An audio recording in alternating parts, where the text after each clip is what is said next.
Hey, what's going on, guys? It's been a while. Back to the old grind of analysis. It's now that the MLW is done with the regular season. We're getting more towards the off season, and that's where my hindsight analysis is going to come in. Not really one for hot takes, but more for, kind of like reflecting and trying to give you all a good insight into my opinion. I wish some of these teams turned out differently, but can't complain. I'm very excited for the playoffs. It seems like they're going to be super competitive this year, which is exactly what we want for good MLW content. And so that makes my life a lot easier too. So, if you don't mind making sure you subscribe, stay tuned, hit that notification bell so you can hear more analysis in the future. Of course, coming after the season, I'll have my tier lists coming up. So make sure you stay tuned for that. And for you new guys who haven't heard my voice in my analysis before, make sure you check out my old videos. And so you know what you're in for. So today, getting to the top MLW teams ranked from 8 to 1. Let's get into it with number 8. So number 8, I think, is a team that nobody was really surprised is here. Is, of course, the Midwest Mallards. They are the worst record-wise. Now they're probably the worst roster-wise. No offense, but there's not a superstar on that team anymore. In general, the year for the Mallards was just a struggle from start to finish. And the same problem that plagued them in 2020 plagued them this year, and that's just a lack of batting average. There was not a strong bat on this team other than Trevor, and in the same way, you're starting to see in MLW that you need to have at least 2 strong pitchers and 2 strong batters in order to be successful. So if one pitcher or one batter is struggling, it's not going to be a good year. I understand that Tommy was hurt for most of the season, and Caden just needed some adjustment time. That is not bad at all. But the problem is that Trevor is having a Cy Young season. I think that he will probably win a prestigious award at the end of the year.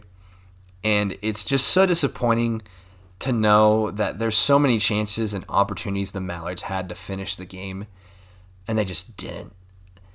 And I also am not a huge fan of the move to Trave Bonham, especially at a waiver wire at the end of the season. I think that my problem with it is that it creates almost a dynasty on the Magic, and at the same time, it is not. It's going to be maybe, I don't know if it's going to be super beneficial for the Mallards yet. So far, the only thing I really trust in this MLW seasons is tried and tested true talent. And Bonham is a tested talent. And to get rid of him after his sophomore season, after he's having such a great year, when you know you're getting the number 1 draft pick for next year and probably can contend for a title, is kind of disappointing. I get that they're maybe want a new face, maybe a new rebrand. Maybe Tommy knows something that we don't. But still, now what's going to happen is that they have to face the Magic every single year almost in the World Series. I mean, what other team in the AL has 2 good pitchers as good as Jason and Trevor? Now, it's not that they don't have one good pitcher on each of the AL teams. It's like who has 2 teams with that kind of pitching and that kind of hitting. It takes the pressure off of everybody in the Magic lineup, which I will get into the Magic later. I think it's a very risky move. I don't think that it's a terrible move. Like, I'm not going to classify it as a terrible move. It's definitely risky, and I don't know if I would do it. The draft classes have been hit or miss. Of course, the first draft class was very hit. Second draft class was a lot of misses and a couple hits. A lot of misses in that they didn't perform this season. Not that they can't turn into true talents. That's not what I'm saying. Yeah, it's going to be very difficult to see where the Mallards are next year. I don't know what to make of them. And yeah, they're in my 8th spot just because of sheer disappointment. And I really hope the best for this team, but it's it's not looking too good at the moment.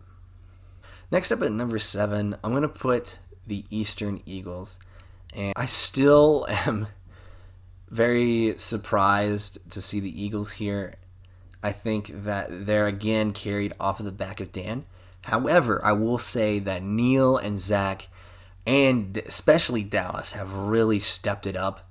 and made this team a lot better than I thought they were going to be. They look pretty good, I would say. However, I think out of the 6 teams that have made the playoffs, I think they're the least likely to win. It's cool to get a win over the Gators, but I think we saw how that series went down last year. And, it's hard to beat a good team twice, especially when they're kind of not trying and you're not trying. Blade looks really good. He probably won't be returning for the playoffs. Highly doubt that Clayton's going to be there, seeing as he's not been playing in a lot of series. And so that really kind of leaves a 4-man lineup of Zach, Neil, Dallas, and Dan. And I think that Neil's probably going to have to sit unless Neil comes in for something. And I really think that the way with the Gators have been playing, even though Dan didn't pitch, I think they're just going to eat up on the hits.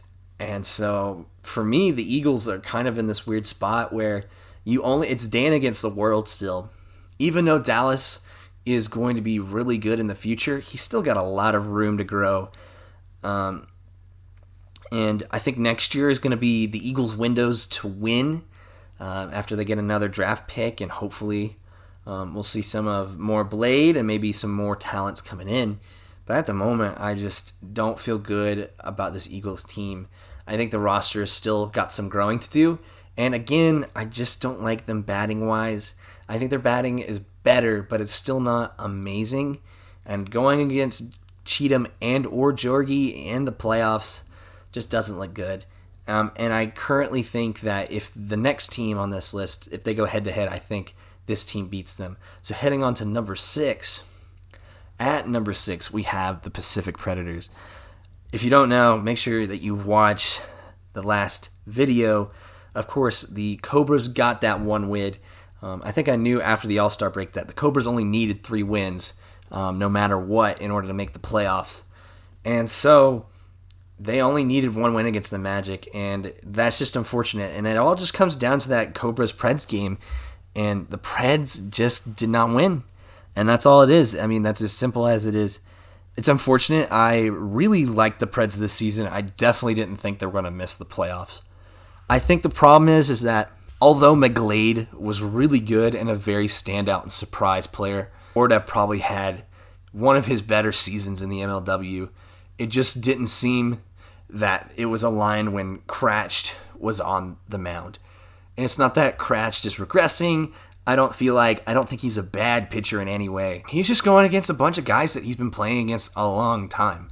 And so they're just able to see him better. Not only that, he was having troubles with the speed limit, so he's having to adjust, the pitches that he's been throwing for 4 or 5 years and bring him down a few miles an hour. And I think that just kind of messed with his head, it messed with his motion. And that just eventually led to kind of a regression on the mound for this season. I want to put an emphasis on this season, because I know, knowing the Preds, they're not going to stay down for long. I know a lot of those guys. I know those guys, Cratch, B. Russ, Alec, McGlade, and Rudy. They're all highly competitive guys, and this is just going to be stinging for them. They're going to have to watch throughout this off season, through the whole year, and know that they barely missed the playoffs.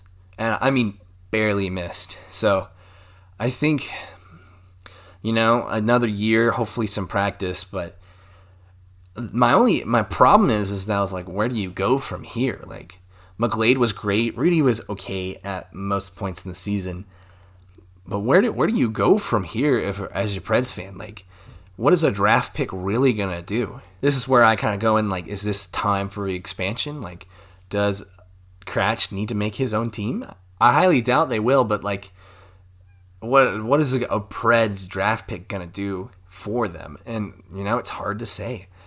I want them to develop and get some guys, but I think this is a solid roster. It just came down that in the clutch they just didn't win the games they needed to, and you know what? That happens sometimes. 7-8 is not a bad record. In fact, they were tied for second technically with 2 other teams.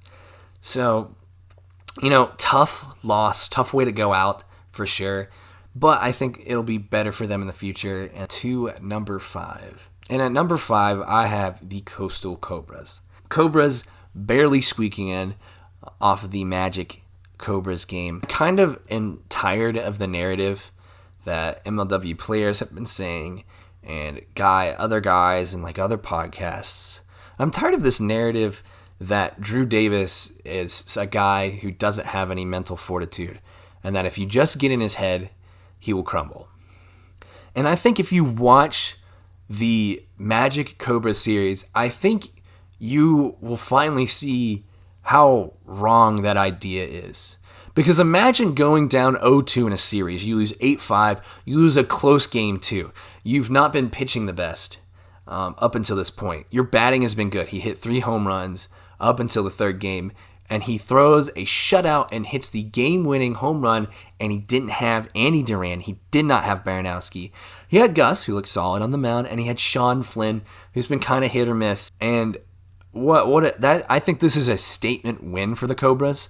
I think it's a change for the best. But again, this is the only problem is that they're going up against the Magic this next series. I get they're going to have Duran, they're going to have Baranowski, they're going to have all their guys there, but it's going to be tough. It's going to be a tough ask. Very excited for the future of them. Drew just looks like a man on the mission. It probably is going to be one of the most overlooked seasons, unfortunately, just because of Nick Saylor and also Jimmy Norp looking so good. Some of the, there's just hype around other guys, and not a lot of people have been giving Drew his due, in my opinion.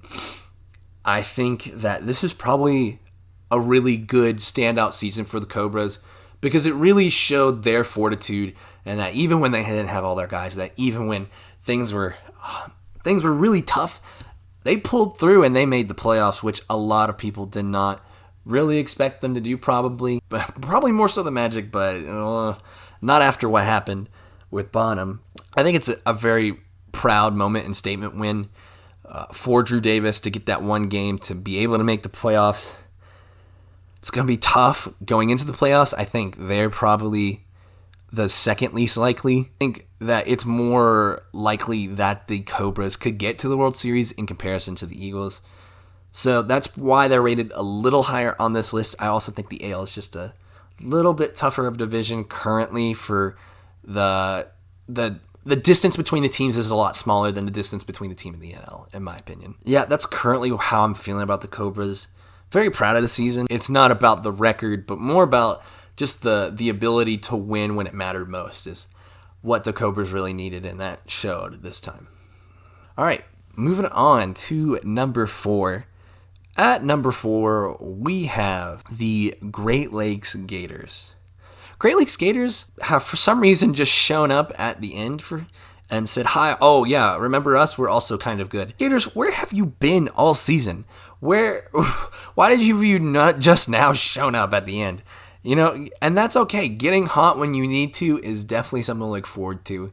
They're definitely the favorites in my eyes to win the Eagles game because in reality, look, they didn't try. Let's be real. None of those guys tried in the Eagles-Gators game. They were just kind of going out there having some fun. I think the showing against the Mallards proved how much they want to win. I think that if they play like they did against the Mallards, they're definitely a really capable team, a capable team going up against the Diamondbacks, but I think they're going to fall short this year. They look good they are much improved from last year, especially since Brendan Zerlag has looked so good at the plate. Everybody has been picking up the slack on this team, and I think that they have a solid 3, but they're just not there yet for World Series this year, especially going up against the tough Diamondback squad if they do make it there.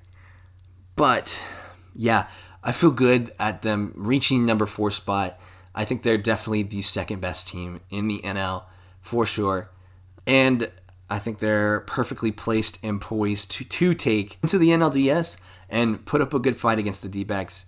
However, I just think they're going to fall short. They're just a little too inconsistent for my taste to put my bet on them. So I am very happy for them in the way that they have done this season and they came back from that adversity. I do think they're better than the Cobras because they have a second arm, But because of their inconsistency, I'm just not safe to put them anywhere near the top 3. I think there's a definite divide between the top 3 teams in the league currently. And, that's okay. Can't wait to see them play and see if they will prove me right, because this is kind of a shot in the dark, and I don't know if they can beat them. I don't know if they will beat the Eagles. It's tough to say. It's going to be a close game. But I think they will pull out and prevail, and that's why I have them in the number 4 spot. Head up to number 3, we have the Wildcats. I think the Wildcats are really solid. Probably the most complete team in terms of batting. Their batting lineup with Kelly, Saylor, and Schultz is just so great. Kyle is just always able to get his bat on the ball in any case versus any pitcher. Saylor just hits bombs, and Kelly is so underrated for getting on base. I think it's really impressive the way that his game just kind of helps set up his other guys on this team. He doesn't have to be the superstar, and that's great because you have such immense talent with the Wildcats on there. Jackson Pearson has been an amazing surprise. Coming in at the 7th pick of the draft, not a lot of expectations, but he has definitely exceeded them. I'll have to take a look against who he's done well against and who he struggled with to get my true picture on him. But he's definitely a Rookie of the Year candidate for sure, along with Dallas. And I think that the Wildcats definitely deserve the number 1 seed in the AL, the most consistent and good team. However, there is just a time when I think now with the Bonham trade, the firepower that is on the Magic is just too great for Kyle to overcome. And if Kyle gets found out in the ALCS, I don't know what's going to happen, because who's going to back up Kyle in that instance? Saylor has been solid. Yes, Saylor has a very interesting way of playing. His preciseness on the mound is great. He's probably the best second starter in the league, which is really solid, but I don't think he'll get to play in the clutch. I don't think that, I'm not sure if it comes down to the Magic versus the Wildcats. If Kyle struggles, if Nick Saylor comes in, or if they're just reading both of them, I just don't know if Nick Saylor is going to be enough. Whereas on the other side of this coin, I think the Magic can beat them if one of their pitchers struggles. It's going to be a close match, but I think the Wildcats will fall short of the World Series this year, and it's not their fault. I think if they can stay consistent, I think they can definitely make the World Series. However, I just don't like the fact that if Kyle struggles, he's just who's going to replace him. And I think that's going to be needed more than ever with the way that the batters have improved in this league. And I think that next year, Kyle's going to be really savvy again. He's going to be able to draft a guy who will help him in the long run, in the long term. However, I just would rather take our number 2 team, which is the Metro Magic. The Metro Magic just looked so good in the Cobras series. I understand that, it's an adjustment. They let up 5 runs against the Gators in the first game. They let up 0 in the second, and only a home run to get that 2-0 loss in the Cobras game. And, oh, man, it's going to be tough for the Cobras to win. I know they're going to have their players back, but I don't think I need to explain how amazing it is for Jason Chadwick to have a guy like Trevor Bonham. 1, the chemistry. 2, they're both so good. And if you don't have to worry if one of them struggles. I feel like that idea of just having that pressure off of you is so important. In the same way that it really helped the Gators, where Jorgie struggled, Cheatham came in, vice versa. Bonham and Chadwick have that connection, and they're going to be able to play off each other so well. I think this is the best pitcher duo in the league. And I'm so tired of seeing pitcher number 2. Neither of these guys are pitcher number 2. And so I better not hear anybody call Bonham a pitcher number 2 or Chadwick pitcher number 2, because none of them are. They are both pitcher number 1s, and that's what you need to win. And you're going to see probably the Magic make the World Series. However, I don't think they're the best team because they still have a little bit of gelling to do. I don't know what their batting order is going to be. I know Bonham is going to be able to adjust and play against the Diamondbacks pretty well, However, our number one team is just so good right now, and I just don't know if there is a way to beat them at this moment in a 5-game series. Because at number one, you have Jimmy Norp and the downtown Diamondbacks. These guys have dominated both mentally, physically, and off the field. The work ethic to be able to have film, to be able to have that knowledge of the other team and be able to predict stuff is so important. And I think that the work that Jimmy put in the offseason and even during the season has paid dividends as why you're seeing the Diamondbacks are so dominant. It's their championship to lose at this point. Jimmy Norp is on an MVP season. Joni Heath looks insane on the mound as well. It's hard enough to go from Jimmy Norp, but then you also have a lefty. The ball's moving at you differently. The chemistry between them two is so good. You also have such a good, this is the best batting team in the league in my opinion, because every guy can hit a home run. They're all dangerous. Their form is just so good at the moment, and they're having fun. They're having a ton of chemistry together. I just don't see a world where at the moment the Diamondbacks lose, and I should have known that from the beginning, but I didn't, and oh man, this is just going to be a fun series to watch. I think that the Diamondbacks probably do pull out this season. It just seems like their destiny to win. However, it's, they have to prove it. It's show up on the field. So this is a make or break season for everybody. I mean, if you win this season, if the Magic win this season the way they do, if any team wins this season, this is going to submit a legacy for these players. I think that is what is the most important and what's on the line. It's not a World Series, but the legacy of the players. This season is going to be talked about and compared to for all of these teams for a long time to come.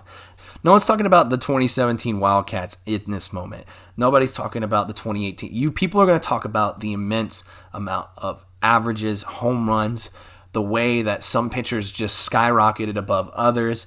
And to see that, and this is going to be a landmark for other teams going into next year. And even I think that this is going to be hard because you're going to have probably new teams coming next year. Sorry, rip Kyle for editing, but I would love to see 2 new teams, and I think that this is probably the year that they do it. I think that's going to be all for my power rankings. Let me know what you think in the comments. Where do you differ? Where do you agree with me? Please give me some good criticism, as always. Of course, I'm not a perfect person. I don't always have the right takes, but, at least I think I'm right. I have a little bit of confidence to even make this video. So yeah, thank you all so much for watching. Hit that like button, and I'll see you guys next time in the next video, probably to give MLW awards and playoff recaps. See you guys later.